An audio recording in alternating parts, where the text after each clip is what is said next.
Boa noite, boa noite a todos que estão nos acompanhando nesta live de oração, nesta segunda-feira. Daqui a pouquinho nós vamos meditar na palavra de Deus e a partir da meia-noite até 1 hora da manhã estarei orando por todos aqueles que estão nos acompanhando, que estão passando por aqui. Nós vamos colocar diante de Deus. Eu vou já passar a leitura da palavra de Deus e uma rápida meditação da palavra do Senhor. Fique conosco, tá bom? Fique conosco até o final dessa transmissão. Deus tem uma palavra para a sua vida.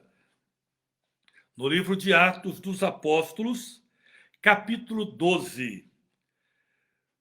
Por aquele tempo, mandou o rei Herodes prender alguns da igreja para os maltratar, fazendo passar a fio da espada a Tiago, irmão de João. Vendo ser isto agradável aos judeus, prosseguiu prendendo também a Pedro. E eram os dias dos pães asmos. Tendo-o feito prender, lançou-o no cárcere. Entretanto, entregando-a a 4 escoltas de 4 soldados cada uma, para guardarem, tensionando apresentá-la ao povo depois da Páscoa. Pedro, pois, estava guardado no cárcere, mas havia oração incessante a Deus por parte da igreja a favor dele. Quando Herodes estava para apresentá-lo naquela mesma noite, Pedro dormia entre 2 soldados, acorrentado com 2 cadeias, e sentinelas à porta guardavam o cárcere. Eis, porém, que sobreveio o anjo do Senhor, e uma luz iluminou a prisão. E tocando ele o lado de Pedro, despertou, dizendo: levanta-te depressa. Então as cadeias caíram-lhe das mãos. Disse-lhe o anjo: cinge-te e calça as sandálias. E assim o fez. Disse-lhe mais: põe a capa e segue-me. Muito bem, eu estava meditando nesse texto bíblico que fala sobre a igreja primitiva e os atos do Espírito Santo nesta igreja, aquilo que Deus fez, o mover do Espírito Santo, logo após a morte de Jesus, a ressurreição e a sua ascensão, a descida do Espírito Santo, o poder de Deus na vida dos discípulos e as obras do Espírito Santo nesta igreja. E poderíamos falar muito sobre as obras do Espírito Santo no meio da igreja, mas eu quero aqui focar nesse texto do capítulo 12 de Atos dos Apóstolos, no versículo 1, onde fala do rei Herodes. O rei Herodes, que estava, então, numa missão diabólica, terrível, perseguindo a igreja de Jesus. Interessante que no primeiro versículo fala que o Pedro, melhor que Herodes, já havia mandado matar a Tiago, irmão de João. E Tiago morreu à espada, outros foram perseguidos, e alguns podem perguntar: e por que Deus não fez nada? Será que Tiago era menos importante do que Pedro e outros discípulos? Outros que foram perseguidos e que sofreram eram menos importantes do que estes que Deus, no caso Pedro, que Deus livrou da prisão, e tantos outros? Amados, eu quero aqui colocar, primeiro, a intenção do rei Herodes em perseguir a igreja. E ele fazia isso porque ele percebeu que isto agradava aos judeus.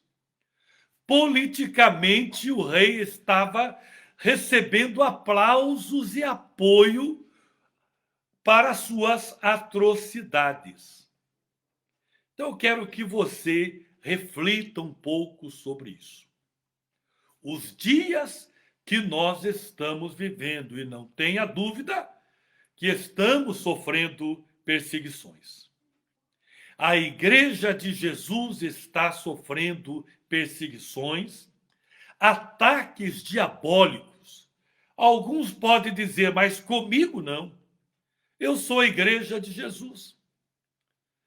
Mas quando nós vemos nossos irmãos sofrendo, sendo perseguidos, e nós não fazemos nada, afinal, nós fazemos parte do mesmo corpo.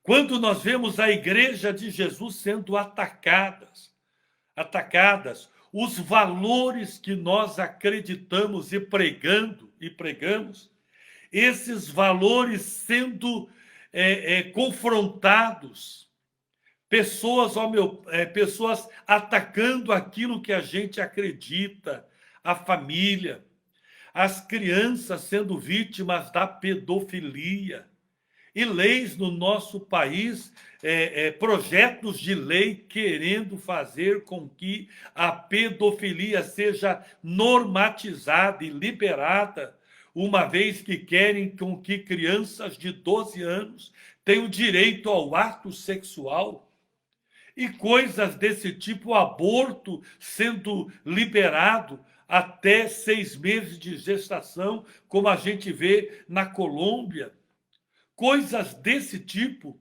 e nós não fazemos nada. Herodes estava sentindo muito tranquilo, porque o mal que ele fazia, ele estava recebendo apoio por isso, recebendo aplausos. E ele queria ir cada vez mais longe. E Herodes, vendo que isso que ele estava fazendo já tinha matado Tiago, colocado alguns da igreja para ser maltratados, vendo isso ser agradável, prosseguiu, prendendo também a Pedro. Gente, se nós concordarmos com o mal, com a injustiça, e isso não nos incomodar mais, pode ter certeza que o diabo, que tem os seus súditos, vai prosseguir fazendo o mal. O que fez Herodes?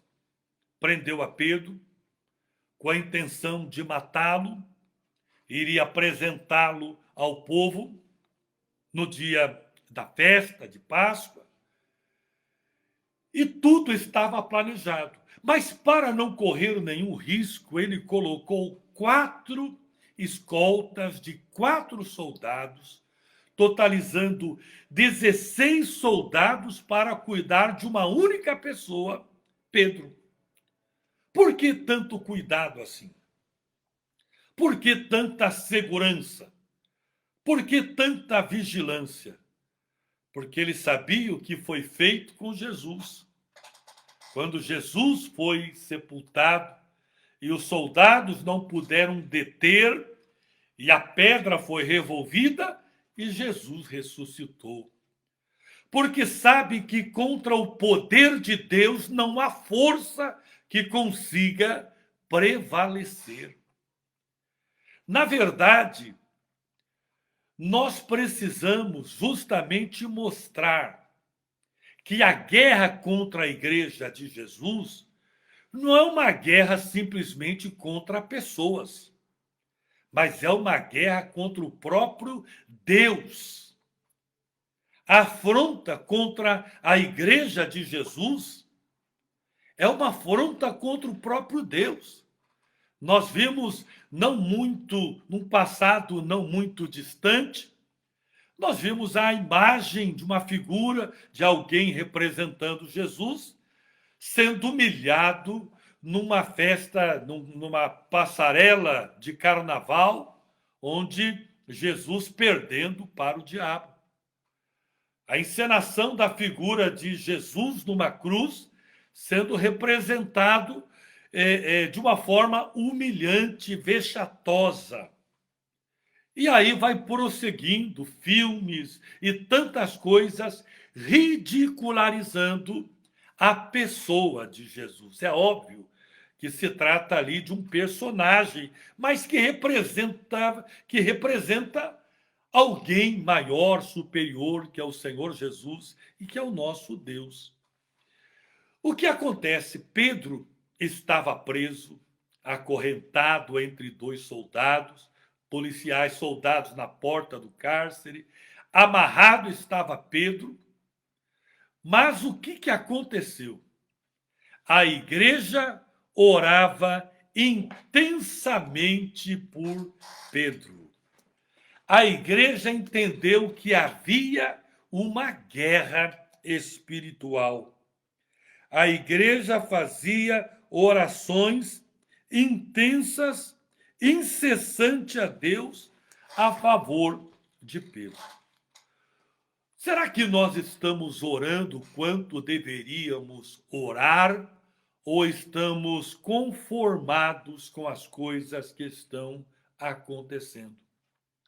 Será que a igreja, de repente, não se ajunta aos Herodes da vida para aplaudir as atrocidades e as injustiças neste mundo? A nossa força, a força da igreja, está na nossa unidade.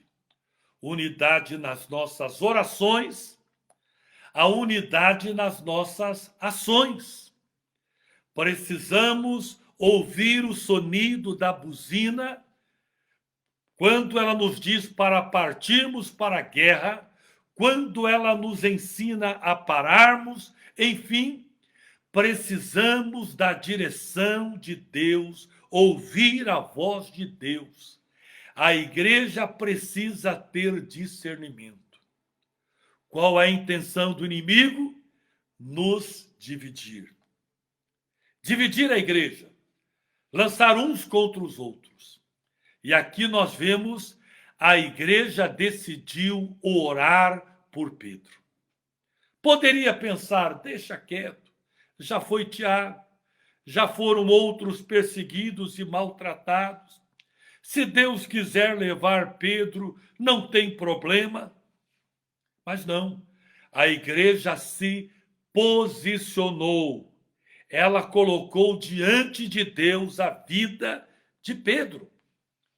E é o que nós precisamos fazer, como diz segundo Crônicas 7:14, se o meu povo, que se chama pelo meu nome, orar, se humilhar, se converter dos seus maus caminhos, buscar a minha face, eu ouvirei dos céus, perdoarei os seus pecados e sararei a sua terra. Parece que Deus está esperando uma ação do povo para ele agir. E é exatamente isso.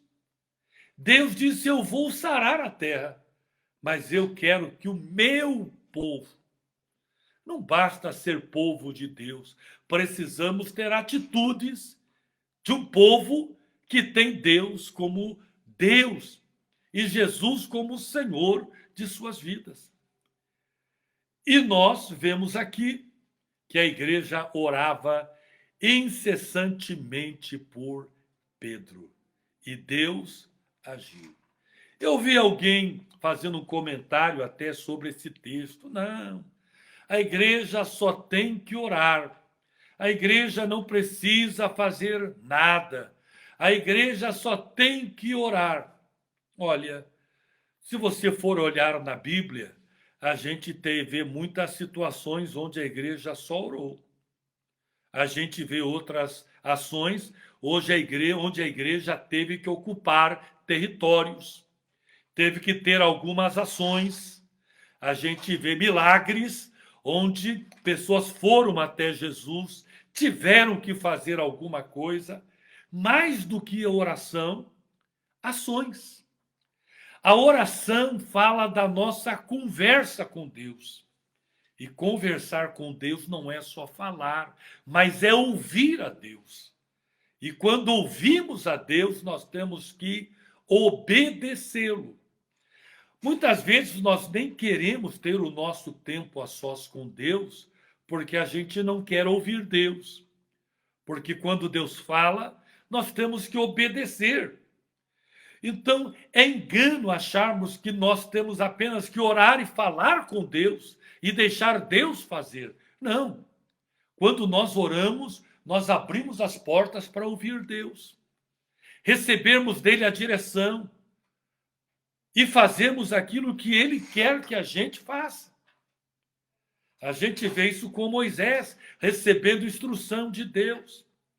A gente vê quando o povo cercou Jericó, foi mais que oração.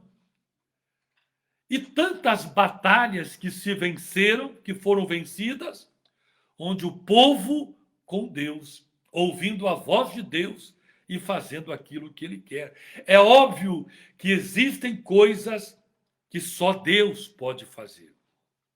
Enquanto o povo orava, a igreja orava, Deus enviou o seu anjo lá onde estava Pedro. E as algemas, as cadeias caíram dele. As portas se abriram e Pedro pôde sair daquele lugar. O anjo dando a ele direção, pega agora as tuas sandálias e a tua capa. E Pedro achando que tudo aquilo era um sonho, mas ele foi obedecendo e Deus deu livramento. Sabe o que aconteceu com o rei Herodes? Ele estava se achando um Deus. E muitos estavam dizendo, é a voz de Deus e não a voz de homem. E eu quero dizer para vocês, ai daquele que se acha que é um Deus ou que é superior a Deus. Ai daquele que queira dividir a sua glória com Deus. A Bíblia diz que Deus não divide a sua glória com ninguém. Mas às vezes nós queremos dividir a glória de Deus com homens. Gente, a Bíblia diz que esse rei Herodes, ele morreu. A Bíblia fala lá no capítulo 12, no versículo 23, no mesmo instante um anjo do Senhor feriu a Herodes, por ele não haver dado glória a Deus e comido de vermes, expirou, morreu. Deus age quando a igreja se posiciona. Por isso nós conclamamos a igreja, o povo de Deus, a se unir. Não vamos nos dividir, vamos buscar a face do Senhor, vamos buscar com que os valores e princípios do reino de Deus sejam implantados nessa terra. Não vamos aplaudir as injustiças, nem vamos dar glórias a homens, quando a glória precisa ser dada ao nosso Deus. Honramos Deus, honramos pais, honramos autoridades, mas toda a glória ao Senhor, nosso Deus, e não dividimos com ninguém. Que Deus abençoe grandemente a sua vida. Grande Deus Todo-Poderoso, eu oro por todos que estão nos acompanhando neste momento e que estão vivendo dias difíceis, problemas insolúveis, assim como de Pedro, que adiantava orar por alguém que humanamente impossível de sair daquela situação. Mas o Senhor enviou o seu anjo. E eu te peço, Pai, envie o livramento para esta pessoa que está presa em cadeias, em grilhões de dificuldades, de lutas. problemas insolúveis na família, no trabalho, na saúde, mas eu creio num Deus Todo-Poderoso. E eu peço que o Senhor possa enviar o teu anjo aonde esta pessoa estiver. Meu Deus amado, estenda tuas mãos. Nós queremos que o milagre aconteça, que o nome do Senhor seja glorificado neste momento. Destruímos toda força maligna, toda força das trevas. Haja paz, haja alegria nesta casa. Em nome de Cristo nós oramos pela nação brasileira, pela nossa cidade, pelo estado do Paraná, meu Deus, e cada estado do nosso Brasil. Pessoas que estão fora do nosso país sejam alcançadas agora, recebam a tua bênção, recebam o milagre, em nome de Jesus. Deus abençoe, obrigado pelo carinho, obrigado por ter acompanhado a nossa live e até segunda-feira que vem, se Deus quiser.